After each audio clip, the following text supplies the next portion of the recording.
चलिए दोस्तों, खेसारी लाल के एक और गाने के पोस्टर आ गया है। इस वीडियो में शुरू से लेकर अंत तक बना रही है। हमेशा ऐसा वीडियो न्यू फॉर्मेशन जितना जल्दी लाने को मैं प्रयास करता हूं आप लोगों तक।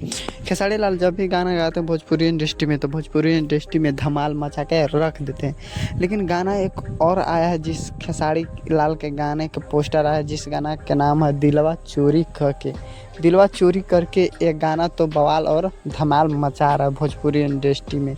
बात करें तो इस गाने को लिखे हैं रितेश ठाकुर और संगीत दिए हैं कृष्ण शंकर कार के टाइटल है कोई, और बवाल और धमाल म्यूजिक भी दिया गया है। और बात करें कि कौन सा चैनल पर आएगा, तो ग्लोबल चैनल पर आएगा। टीजर भी आ गया, आप लोग जाके देख सकते हैं। जो धमाल बवाल भोजपुरी इंडस्ट्री में मचा के रख दिए, टीजर आ गया है।